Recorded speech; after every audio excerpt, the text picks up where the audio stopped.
News nation network आपके लिए लेकर आया है ये एजुकेशन कॉन्क्लेव, जहां हम मिलकर शिक्षा के बदलते परिदृश्य और आने वाले कल की दिशा पर विचार करेंगे। मैं लोकेंद्र त्यागी न्यूज नेशन नेटवर्क की ओर से आप सभी का हार्दिक स्वागत और अभिनंदन करता हूं। हमारे साथ डॉक्टर प्रतिभा तिवारी जी हैं, जो कि स्वामी विवेकानंद यूनिवर्सिटी से जुड़ी हुई हैं, और दिवाकर सिंह जी हैं, सरदार पटेल यूनिवर्सिटी बालाघाट से।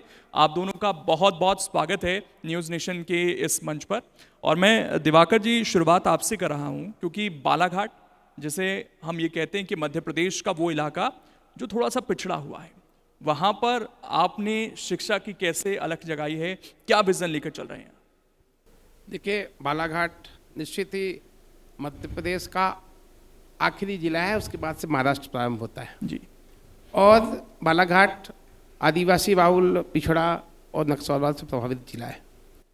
लेकिन बालाघाट में शिक्षा का एक बहुत बड़ा केंद्र सरदार पटेल विश्वविद्यालय ने लेके आया है, और सरदार पटेल विश्वविद्यालय के माध्यम से हम लोगों ने जो बालाघाट की बुनियादी आवश्यकता है, बालाघाट में माइनिंग का सेक्टर बहुत बड़ा सेक्टर है। वहाँ पर मैग्नीज और इंडिया लिमिटेड है, वहाँ पे हिंदुस्तान की बड़ी कॉपर लिमिटेड है, हिंदुस्तान कॉपर लिमिटेड है महाराजखंड में।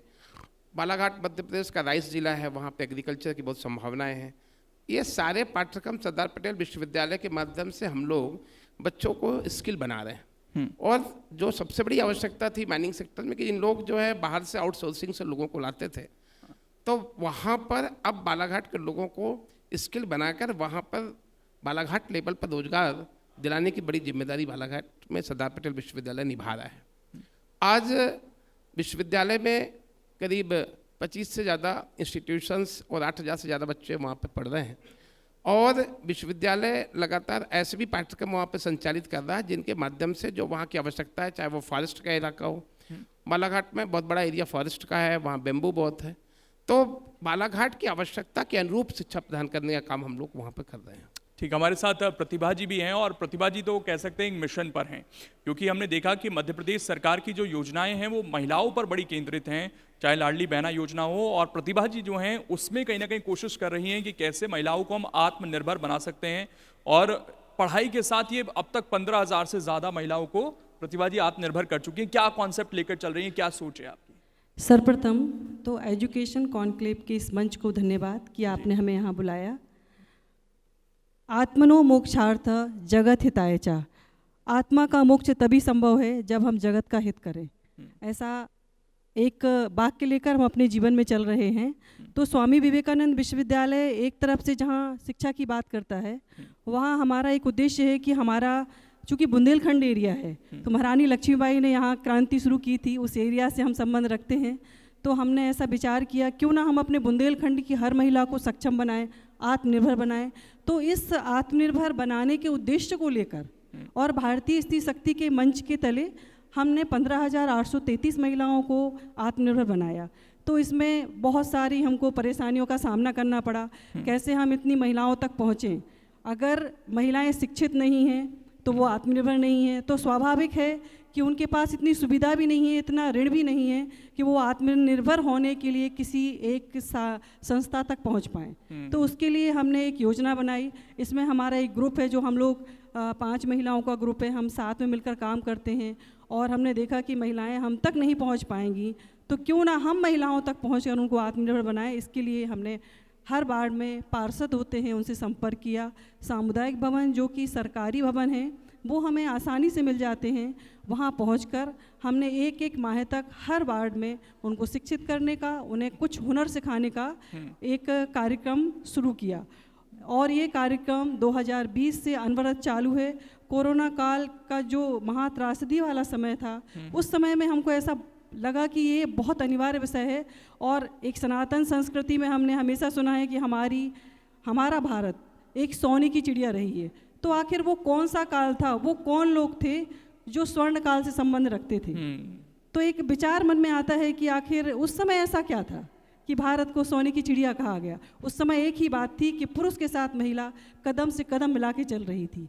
जो मध्यकाल में इससे हम महिलाओं को मतलब दूरी हो गई, और उसी दूरी को ख़त्म करने के लिए हमने एक कदम बढ़ाया है। और हम चाहते हैं कि हमारे भारत की, बल्कि मध्य प्रदेश के हृदय सागर की हर महिला आत्मनिर्भर हो, और ये अभियान हमने धीरे धीरे शुरू किया जो आज यहाँ तक पहुँचा है। देखिए, इससे अच्छी क्या बात हो सकती है। ऐसे ज़िले को चुना है जहाँ पर ये करना उतना आसान नहीं था। लेकिन मैं दिवाकर जी एक चीज़ जानना चाहता हूँ, जब हम बालाघाट की बात करते हैं तो बहुत महाराष्ट्र से सटा हुआ है, निर्भरता बहुत ज़्यादा है, लेकिन हमारा जो वहाँ पर अभी सरकार भी लगातार फोकस करे, रीजनल इंडस्ट्री कॉन्क्लेव सरकार ने की है, मतलब हम अपने छोटे छोटे रीजन्स को क्यों ना आगे बढ़ाएं। तो वहाँ का जो लोकल टैलेंट है उसको हम कैसे स्किल्ड कर कर वहाँ के जो संसाधन हैं उसके लिए कैसे तैयार कर सकते हैं, और जो हमारी निर्भरता पड़ोसी राज्यों पर है उसको ख़त्म कर सकें, उसको लेकर यूनिवर्सिटी क्या विज़न लेकर चल रही है। मैंने पहले भी कहा कि जो बालाघाट में जो नेचुरल रिसोर्सेज हैं वहाँ पर, हाँ। उनके आधार पर वहाँ पर लोगों को रोजगार आधारित शिक्षा प्रदान करना, इससे बालाघाट का माइग्रेशन जो हो रहा है महाराष्ट्र या अन्य प्रदेशों में वो रुकेगा। और उसी पर जो है सरकार का भी फोकस है और हमारी यूनिवर्सिटी भी इस पर लगातार काम कर रही है। देखिए, अभी हम लोग स्किल मैन पावर डेवलप कर रहे हैं, तो स्किल मैन पावर चाहे वो इंडस्ट्री के लिए हो, चाहे वो एग्रीकल्चर के लिए हो, चाहे वो हेल्थ सेक्टर भी हो।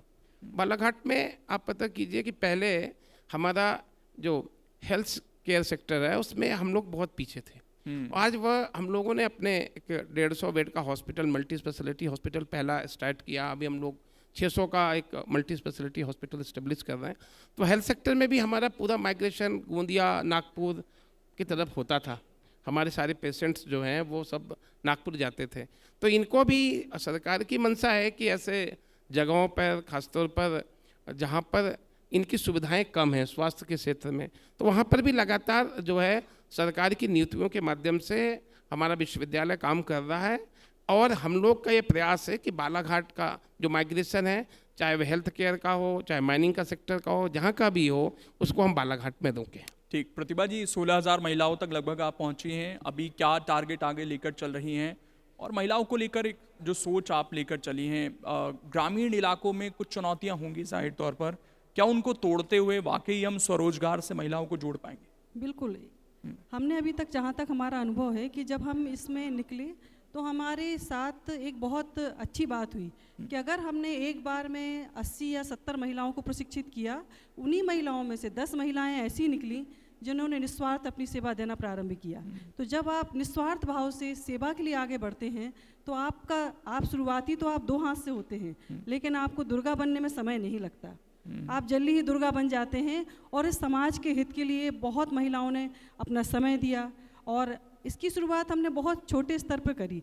इसकी एक वजह थी कि बुंदेलखंड थोड़ा अभी पिछला इलाका है, तो ऋण की बहुत वहाँ परेशानी है। तो ऋण योजना के अंतर्गत मोदी जी की जो ऋण योजना है उससे हमने महिलाओं को लोन दिलाया, उनने समय पर लोन पूरा किया। महिलाओं की एक खास विशेषता होती है कि बहुत ईमानदार होती हैं। अगर उनके साथ थोड़ा भी उनका सहयोग किया जाए, थोड़ा भी उनके साथ हाथ बढ़ाया जाए, तो वो इतनी तत्परता से काम करती हैं, ऐसा हमें देखने में आया।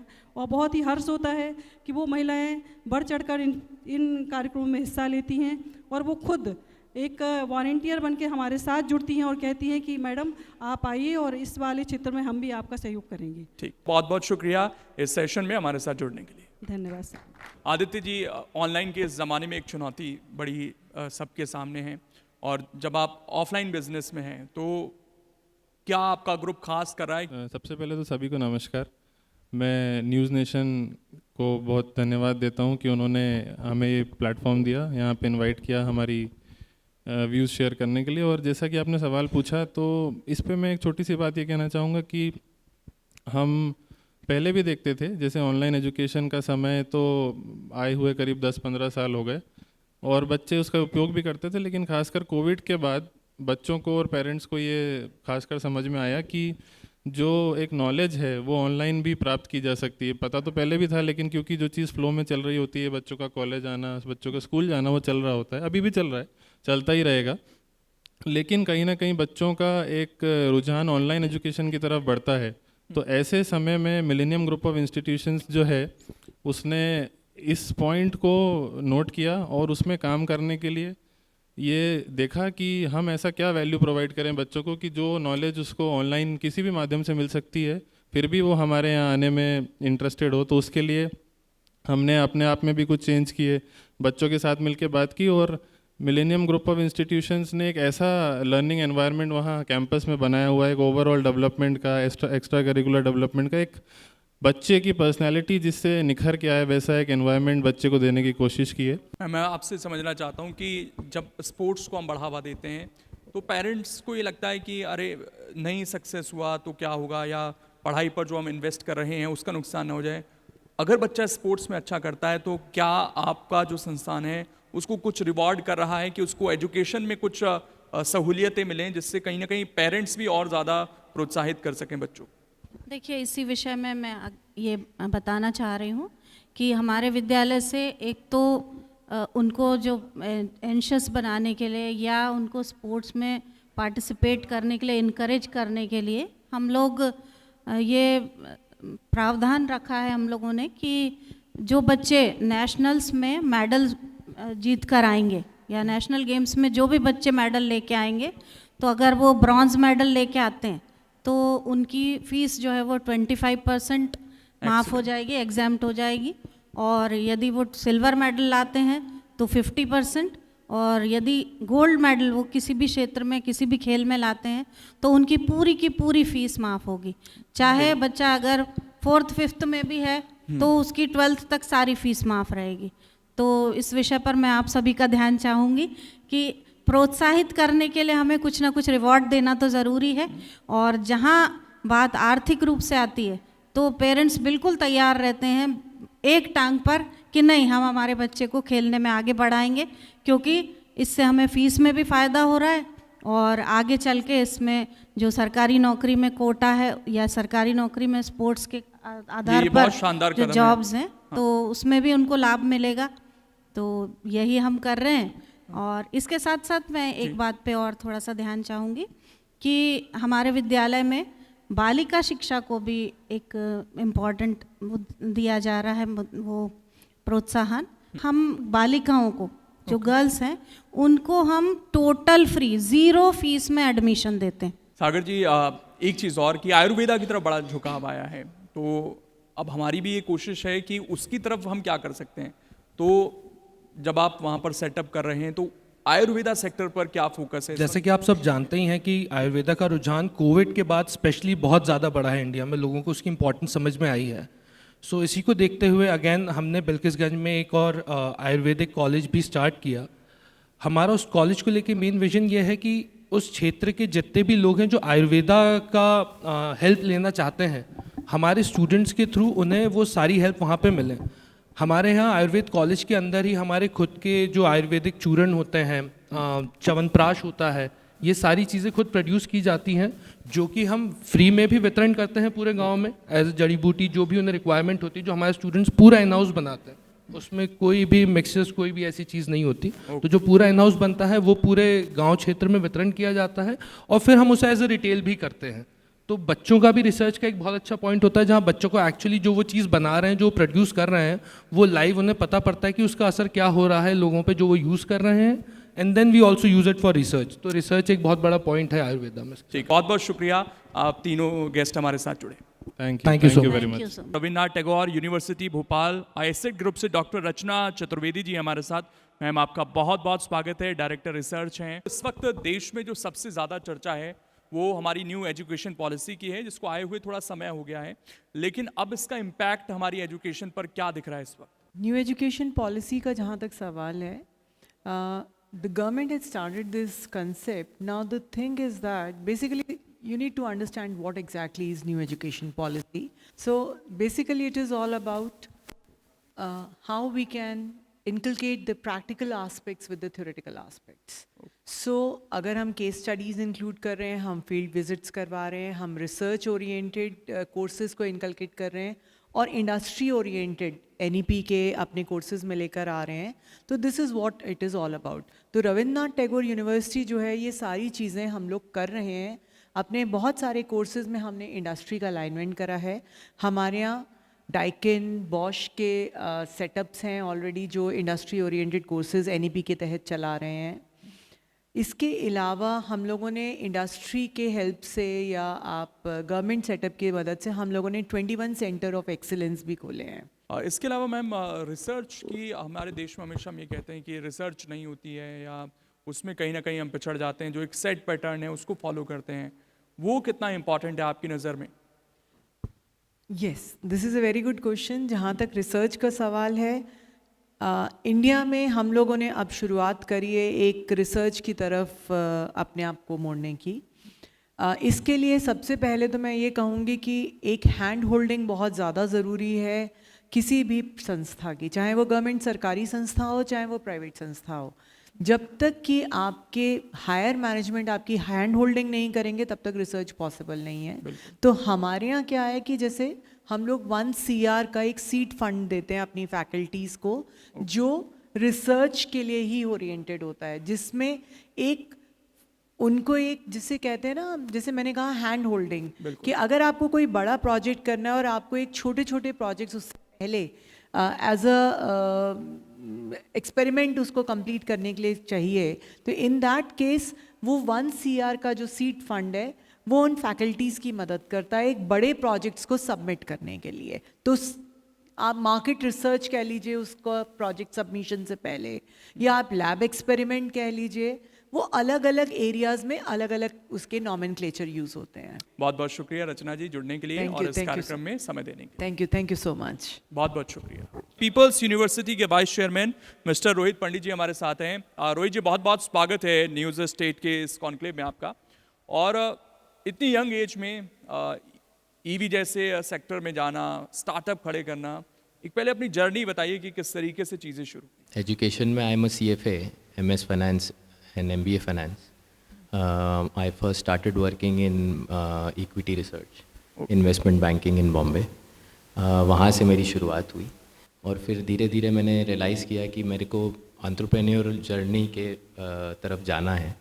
तो वहाँ से मैं गया अफ्रीका अराउंड 2011 में, और फिर 5 साल मैंने तंजानिया जो ईस्ट अफ्रीका में है वहाँ पर काम किया, तंजानिया, केनिया, ज़ाम्बिया। और उसके बाद आने के बाद देन आई रियलाइज्ड कि I should start something in India, because वहाँ पे कुछ पॉलिटिकल चेंजेस हुए 2015-16 के बाद। और फिर वहाँ पे इंडिया आकर के हमने कुछ चेंजेस करे अपनी पॉलिसीज़ में, कंपनी में भी चेंजेस करे। वहाँ पे अफोर्डेबल हाउसिंग में हम लोग काम कर रहे थे तंजानिया में, अफ्रीका में।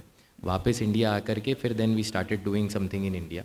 पहली हमने मध्य प्रदेश की सबसे बड़ी पेपर मिल डाली जिसमें हम न्यूज़ प्रिंट और राइटिंग प्रिंटिंग पेपर बनाते हैं, और करीब सारे ही बड़े ब्रांड्स जितने भी हैं न्यूज़पेपर ब्रांड्स, उन सभी को हम लोग देते हैं। और उसके बाद ईवी की जो बात कर रहे हैं आप, ईवी की शुरुआत हुई 2022 में। 2022 में हमने देखा कि एक ट्रांजिशन स्टार्ट हुआ जहाँ पे पेरिस अग्रीमेंट जो हुआ था उसमें हमने ये कमिट किया कि हम लोग जितने कार्बन फुटप्रिंट्स हैं उसको हम कम करेंगे। 2030 में हमने कुछ एक टारगेट अचीव करने के लिए कमिट किया, और हमने देखा कि गवर्नमेंट की जो पॉलिसीज़ हैं वो भी ग्रीन एनर्जी की तरफ जा रही थी। तो हमने शुरुआत की चार्जिंग इंफ्रास्ट्रक्चर बनाने के साथ। हम लोग चार्जिंग इंफ्रास्ट्रक्चर बनाते थे फॉर लार्जर व्हीकल्स, जैसे बसेस, ट्रक्स और हैवी व्हीकल्स। उसके बाद हम लोग मोबिलिटी में आए जिसमें हम ऑपरेट करते हैं काफ़ी हैवी व्हीकल्स, जैसे बसेस फॉर म्यूनसिपल कॉरपोरेशंस या रोड ट्रांसपोर्ट कॉरपोरेशन जो हैं स्टेट्स की। उसके बाद अब हम लोग जो हैं एक साउथ ईस्ट एशियन कंपनी है उसके साथ में टेक्नोलॉजी टाइप कर रहे हैं, और कोशिश कर रहे हैं कि अब इंडिया में ही हम उनकी टेक्नोलॉजी ट्रांसफ़र करके अपनी बसेस खुद बनाएं। तो वो मध्य प्रदेश की पहली कंपनी होगी हमारी जो कि अपनी बसेस यहाँ पे ईवी बसेस बनाने वाली है। अच्छा, मैं एक चीज़ जानना चाहता हूँ कि जो बच्चा स्टार्टअप करना चाहता है, कॉलेज या स्कूल उसके लिए कितना इम्पोर्टेंट है, और वहाँ पर किस तरीके का माहौल आप देने की कोशिश कर रहे हैं? जो बच्चा स्टार्टअप करना चाह रहा है, आजकल थोड़ा सा फैशनेबल भी है कि हम लोग कुछ एक स्टार्टअप की तरफ हर बच्चा सोचता है। 2 ऑप्शंस होते हैं, या तो कोई जॉब अच्छी की जाए या फिर एक स्टार्टअप को खुद स्टार्ट किया जाए। तो एजुकेशन में सबसे इम्पॉर्टेंट मुझे लगता है कि प्रॉब्लम सॉल्विंग अप्रोच। दूसरा, स्टार्टअप का सबसे बड़ा कंपोनेंट है कि एक आप अच्छी पॉलिसी, एक अच्छा प्रोडक्ट बनाते हैं अगर, तो उसके बाद आपको you will have to look for different investments. अगर या तो आपको कोई एंजल इन्वेस्टर मिल जाए, या फिर आगे जा कर के आपका खुद का आप फंड लगा करके अगर कुछ चालू करते हैं तो किसी फंड से आपको कोई एलोकेशन हो जाए या कोई आपका प्राइवेट इक्विटी प्लेयर मिल जाए, तो ये सारी कैपेबिलिटीज़ एक स्टार्टअप करने वाले पर्सन में होनी चाहिए, because it just does not end at being a technical expert. You have to be an expert in everything, because आप खुद का एक बिजनेस चालू कर रहे हैं तो फाइनेंस भी आपको देखना है, टेक्निकल भी प्रोडक्ट आपको देखना है, हर चीज़ आपको देखनी है. और कॉलेज का रोल उसमें ये रहता है कि कॉलेज आपको कितना अच्छा उसमें एक प्लेटफॉर्म दे सकता है. जैसे हम लोग एक इंक्यूबेशन सेंटर भी रन करते हैं, तो हमारी यूनिवर्सिटी में अगर कोई बच्चे हैं जिनके पास अच्छे स्टार्टअप आइडियाज़ हैं, तो then we make sure that we give them a good platform. और जहाँ पे भी उनको एक फ़ंड की रिक्वायरमेंट हो या एक मेंटरशिप की रिक्वायरमेंट हो, सो वी प्रोवाइड दैट. अब मैं ये जानना चाहता हूँ कि अभी जब न्यू एजुकेशन पॉलिसी आई है और मध्य प्रदेश ने बहुत जल्दी उसको अडॉप्ट किया है, क्या ये उन गोल्स को हमारा पूरा करती है? न्यू एजुकेशन पॉलिसी जो अभी आई है उसमें काफ़ी चेंजेस हुए हैं.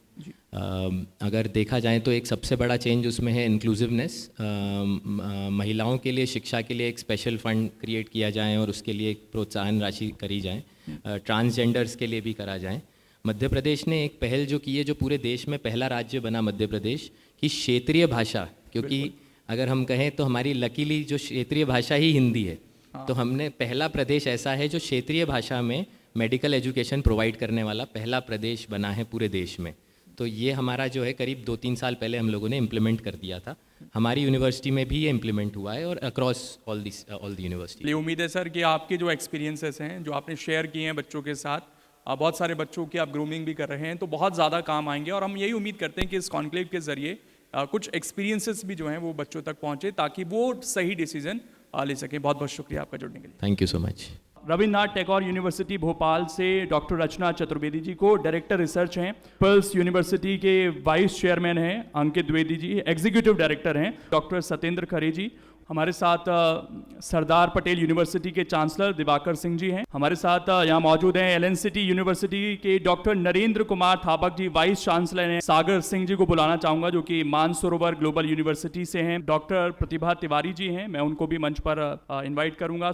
साथ ही हमारे साथ मिलेनियम ग्रुप से अपूर्व कुमार यादव जी हैं, एकेडमिक डायरेक्टर हैं. और राहुल मालवीय जी हैं, पायनियर पब्लिक स्कूल से. हर्षलता शर्मा जी हैं, आईएएस यूनिवर्सिटी से. प्रियांश सिंह जी हैं, डायरेक्टर हैं.